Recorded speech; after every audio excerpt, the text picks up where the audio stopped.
So we are back once more, and we are always enthused for the opportunity when we are able to meet with the community to discuss all the various happenings that are taking place within the cybersecurity and GRC space. And there is always something interesting. There is always something that we can discuss, talk about, not for the sake of just talking, but having those meaningful discussions whereby we are able to add value to each other in terms of building our capabilities as cybersecurity professionals.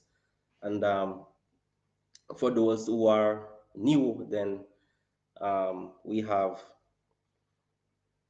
Chris Omar Carter, um, an executive, uh, someone who has quite a number of experience titles as it relates to risk management, being on the board. So Chris is always here from time to time when we have these discussions, and for sure, please feel free to ask questions, to make comments as we have these open discussions. So Chris, welcome once more. Thank you for inviting me, Richard. It's always a pleasure to discuss the topics around governance, around cyber, and the things we need to do to keep the industry, ourselves, and our families safe and secure. So always Sure, excited to be. definitely. And this is something that I always look forward to in terms of having those meaningful conversations, and for sure, being able to help others along the way from time to time to take their career to the next level in terms of being that cybersecurity professional within the industry. And it's all about having that holistic mindset, regardless of the capacity or role that you play within cybersecurity. At the end of the day, it's all about us working together, the pen testers, the GRC, the risk, you name it, all working together to protect, safeguard our users, organizations, stakeholders. And but in particular, as it relates, I mean, today being our uh, article review discussion, then we look at a very important and often overlooked element in most organizations in terms of their effort to implement effective security controls. And that is having a GRC program in place. And sadly to say that this is an afterthought for many organizations, especially when it comes on to the, the type of organization, the size of organization. I mean, many persons see when you talk about GRC programs, cybersecurity programs, so often there are many organizations who see this as something for the big guys. That's for the big guys. We are not going to be affected by data breaches. We don't need those things. Once we are able to go to work, turn on our computers, get our job done, that's it. Until something happens based on what we are seeing happening in the media, um, it has gone beyond just the large Fortune 500s and 100s. It's affecting everybody in terms of when it comes down to security. And it goes back to the fact that there are a number of organizations that really don't have that structure in place. It's almost like a ad hoc situation. They always um, reacting to rather than preparing for. So, Chris, with that said, um, the question that I have for you is having a GRC program in place necessary? And is it applicable to all types of organization? I mean, within the context of cybersecurity risk mitigation. Yeah. So and I have to apologize because I'm at the airport, close to the airport in transit. So you'll probably hear a lot of airplanes in the background. But absolutely, I think it's critical to have a governance program in place, regardless of the size, the industry, or the thing you're selling, right? You're in business to do business. And I remember when I was growing up, I had a teacher. He would say, do it right or don't do it at all. The other thing he would say is, um, proper planning prevents piss poor performance, right? So if you're planning, if you're not planning, if you fail to plan, you're planning to fail. And I think what GRC does is it provides you with a framework in which to deal with challenges. And like you said earlier, for an organization to say, "Well, I'm small, it's just for the big guys," well, you probably shouldn't be in business, because if you operate within a capitalistic society, the purpose of you doing business is to make money, to grow, to expand, and to provide a critical service or a service to your customers. So, doing it the right way and having a framework or a structure in place in terms of how you secure assets. If you're selling things online, if you're delivering things, cyber or IT, if you live in the 21st century and you're not living under a rock, is going to be a part of how you do business. So having controls in place, having a framework in place, having a GRC program in place allows you to effectively carry out your remit as a business, right? To satisfy your customers. So I am 100% um, passionate about the need for having a GRC program. It's necessary. It's just another. It's a part. It's like brushing your teeth. So absolutely, 100% on the side of saying having a GRC program in place. Oh, sure. The challenge that we have are, I normally see it this way, in that you have less wealthy people than you have persons that are not wealthy. So a lot, and I had to use that scenario to say that while the big guys in the industry have the capabilities, the resources, and even those organizations at times, if it wasn't for the sake of compliance regulations that to be enforced on these organizations, and many of these large organizations would not strive or push towards having these um, GRC programs well established. So, what are the challenges? What are the challenges do you think will small organizations have in terms of adapting a GRC program within their organization, in light of the security risk and security challenges? How can they see the value of a GRC program? For example, you are the cybersecurity professional, you already understand what it is that a GRC program is able to achieve, how it is that you communicate this importance of having this initiative within small organizations. Yeah, so to address the challenges, I think usually smaller organizations don't have the resources, right? There's sometimes, in many cases, they're just trying to get along. I've sat in a couple non-for-profit boards where we knew that we had to put a program in place, but we just didn't have the resources to do so. All right, so it was a priority, but we didn't have the resources, and I think so. That's the first thing. You probably don't have the cash, right, to do it. Sometime you'll pay, right? You'll either pay later on or you'll pay now. But when organizations don't have the cash, tend to prioritize based on needs, so they kind of triage, um, which is not always the most judicious way of going about doing things, because the cost of a breach may be something much more expensive than having a process in place that allows you to effectively control, manage, to effectively understand, control, manage, report, and track your risks, right? Having a GRC program in place. So I think that's one. The second thing I think is the talent, not having the appropriate talent in place, or not having the talent in place at all, often is a barrier to entry, right? I think I see in the chat here, Raj is asking, he's been a DLP analyst, but he's trying to cloud security. Someone like Raj, I think, would be a good candidate to bring on, right? Uh, teach him how to um, teach him about the organization, and then share have a mentor, provide him with the resources that he can build his skills and grow. But in a lot of times, I think resources, not having the right talent in place, are often barriers. And then sometimes the industry may not be as strict, right?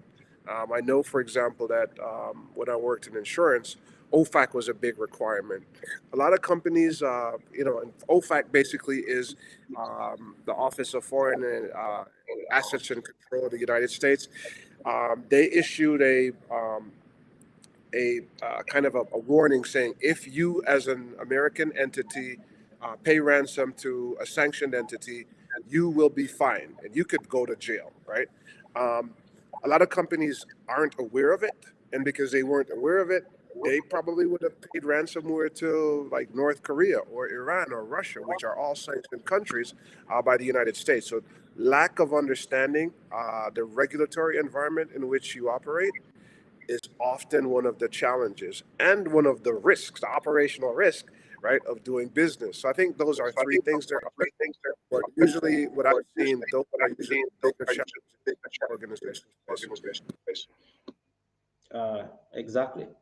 So I always say that every organization have some degree of security measures, security controls in place. But the research is actually showing that in order for a cybersecurity program to be really comprehensive, to be really effective, not to say that you actually have to have a GRC program in place for a cybersecurity program to be effective, but it does add value in terms of enforcing or actually giving the cybersecurity program the ability to be effective within organizations. So one of the things is that, I mean, small organizations, even mid-sized, organizations, there are so many organizations that do not have a GRC program, even though they might have various aspects of security controls. But one of the things about the GRC program is the fact that it helps to align the cybersecurity program. It bridges. So on one hand, security for many purposes, as I said before, is just a matter of blocking ports, locking down accounts, denying access, but that is not being done in a strategic manner. So the GRC program aligning with cybersecurity initiatives helps to better focus the cybersecurity program in line with business objectives. And that is where there is this disparity in terms of various organizations not seeing that alignment or the importance of having that GRC program in place, whereby you have the strong governance structure. But in order for us to actually implement or to start with this initiative, where do we start? Where do organizations start that, don't have any understanding of GRC programs or the value of or the benefits of a GRC program? Where do they start? Well, I think you kind of hit it on the head. You know, you mentioned aligning cyber objectives with business. What a lot of mature organizations are now doing is they're kind of nesting cybersecurity GRC programs under the larger enterprise risk management, uh, right? So you usually have kind of a governance structure, a broad corporate governance structure. And if you think of it as a funnel, right, you have your industry standards and requirements. And then as you go down the funnel, you have the enterprise policy, and you keep going down, then you get into the cyber GRC policies, right? So I think having that alignment is critical. Now, it's also important to ensure that I'd like to, well, let me start over. I want to outline the importance of ongoing monitoring and continuous improvement role, right? To ensure that the program is effective, it's up to date, and it's able to face the changing cyber threat landscape, right? Things that happen in the threat landscape, right? Whether it's on the regulatory side or bad guys side, right? So a lot of people say the threat landscape, it's your bad guys and also your regulators, right? So regulations could also be a threat. But I think back to your question, first I think you need to define the scope and the objective of your program. That's number one, right? You got to identify those key goals and the objectives of your GRC program.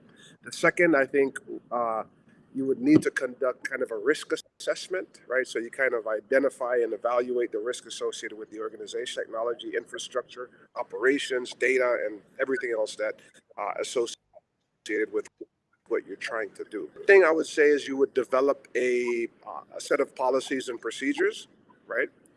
Right. Having that again that framework, and then next I would say you slowly implement the security compliance controls, right?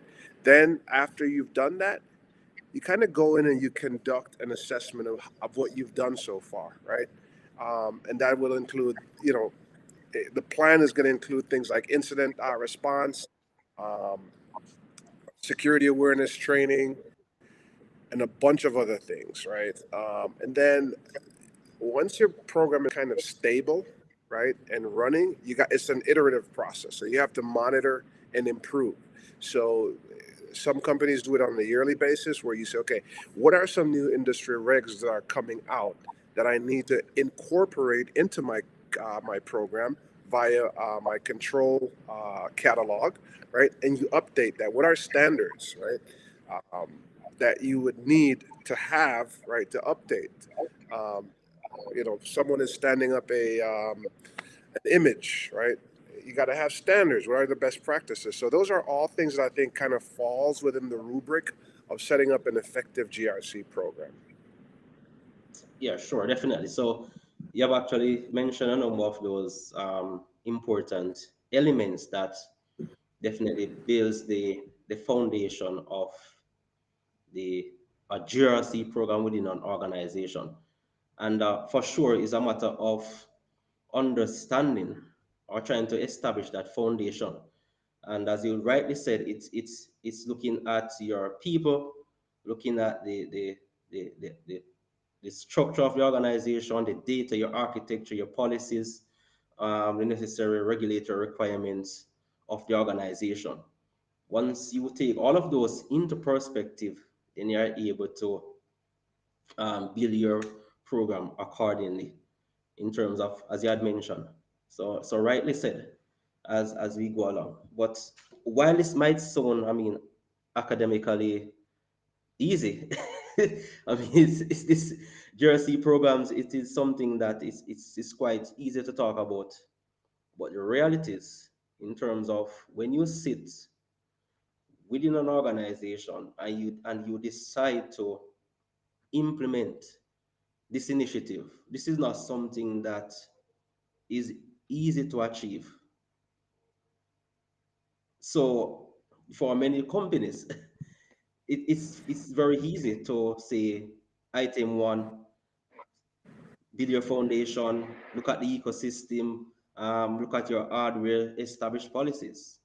But all of these things take time, take probably possible research, financial resource. And as a result, then there are many entities or many organizations that push this aside. And as a result of not seeing the importance, that's the key, for any initiative, for any program to be effective, then they ought to be seeing the importance of doing this. Not to be forced into it, but seeing the benefits that this initiative is trying to um, in terms of adding value to that organization. So I think that is one of the directions in which when GRC professionals sit within organizations, instead of trying to push the concept of I do item one, do item two, try to build that culture of understanding so that persons will appreciate what it is, why it is that we are doing what we are doing. not for you to go in as a professional to show your beliefs or a system or application within an organization. Because the fact is that you have many GRC platforms, but the platform of itself does not guarantee GRC. It of itself does not do GRC. So can you maybe share some light in terms of talking about the fact that there are many applications, but it takes more than just a platform? Absolutely. I think, and that's why you conduct a risk assessment at the beginning. Right? First, you kind of define the objective, and then you conduct the risk assessment. The other thing that I didn't mention, and you were kind of hitting on it, is there must be the buy-in from the highest level of the organization, right? So the tone at the top matters. You could implement an effective GRC program that's light years ahead of what everyone else is doing today. But if you don't have the appropriate tone at the top and the support from leadership, your program goes nowhere very quickly. And again, it comes back to the tool is just a tool. That's all it is, right? So you kind of mentioned having a GRC platform. Okay, so you have a GRC platform, but what does that mean? Right? There has to be, the analogy I'd like to use for this would be kind of having a car, right? So you have a car, it does have an engine, right? You have a car and you have an engine, but where are you going to go? So there are different components that work together to ensure that you get to your destination safely, right? With purpose and intention, in a way that fulfills a need, right?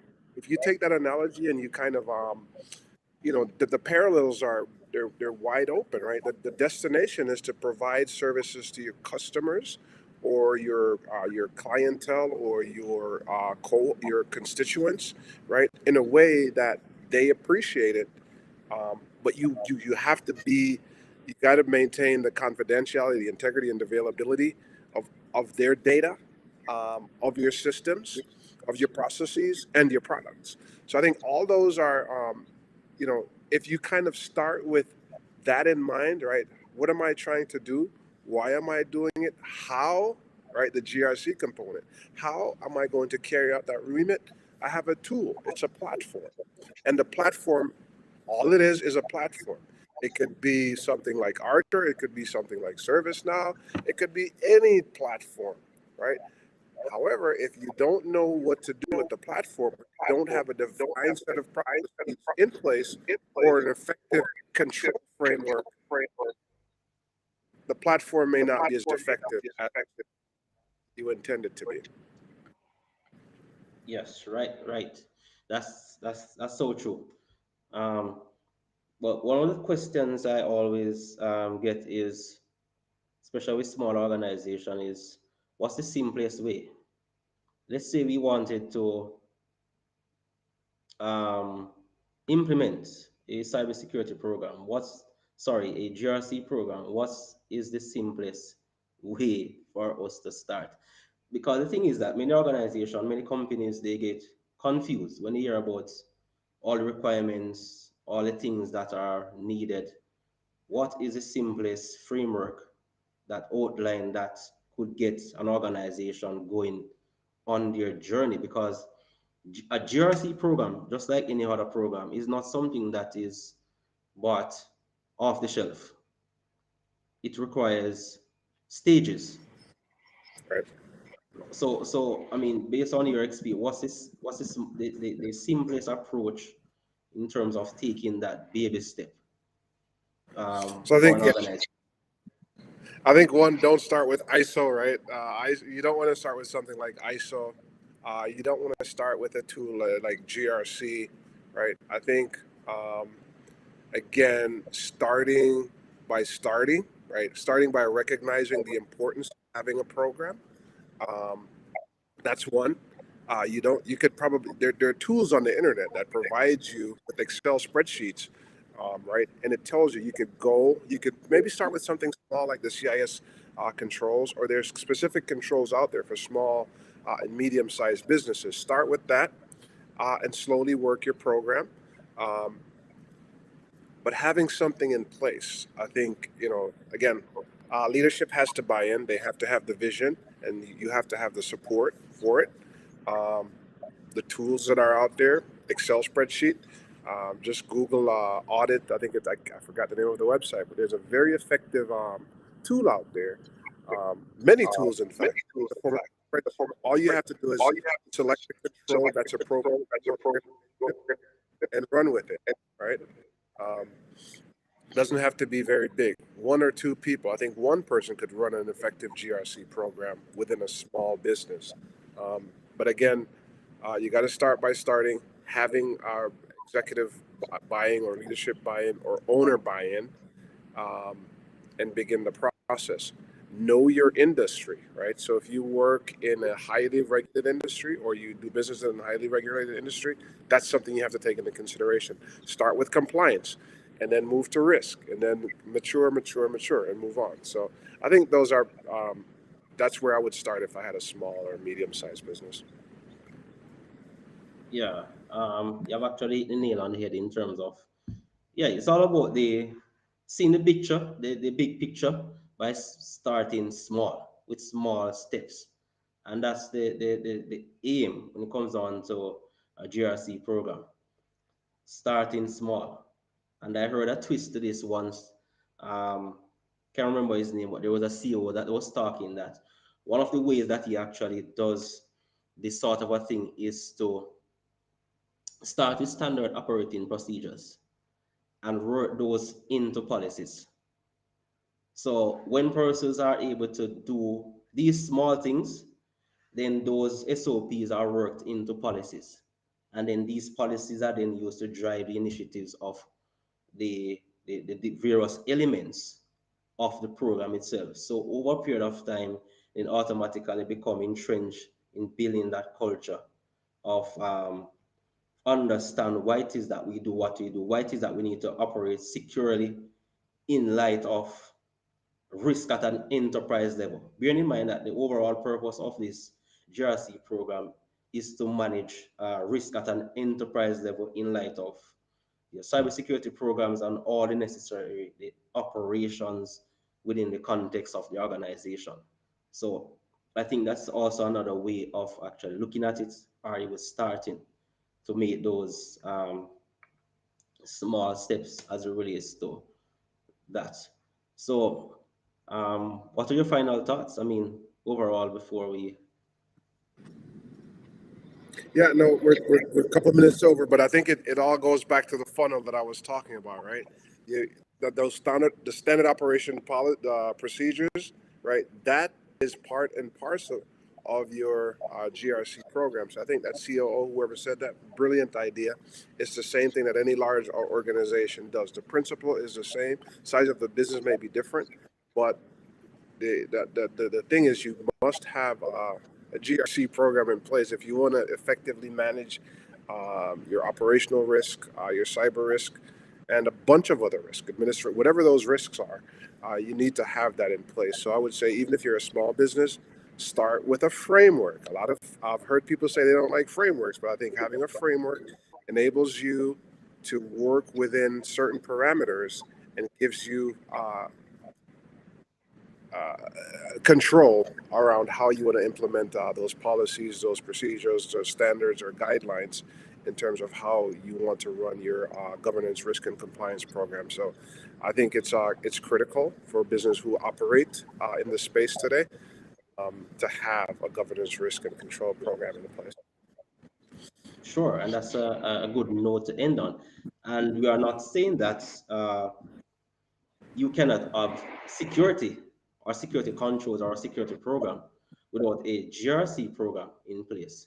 The fact is that having a GRC program helps to enhance and to put the cybersecurity program within context, within structure, everything in alignment within the scope and the focus of the business.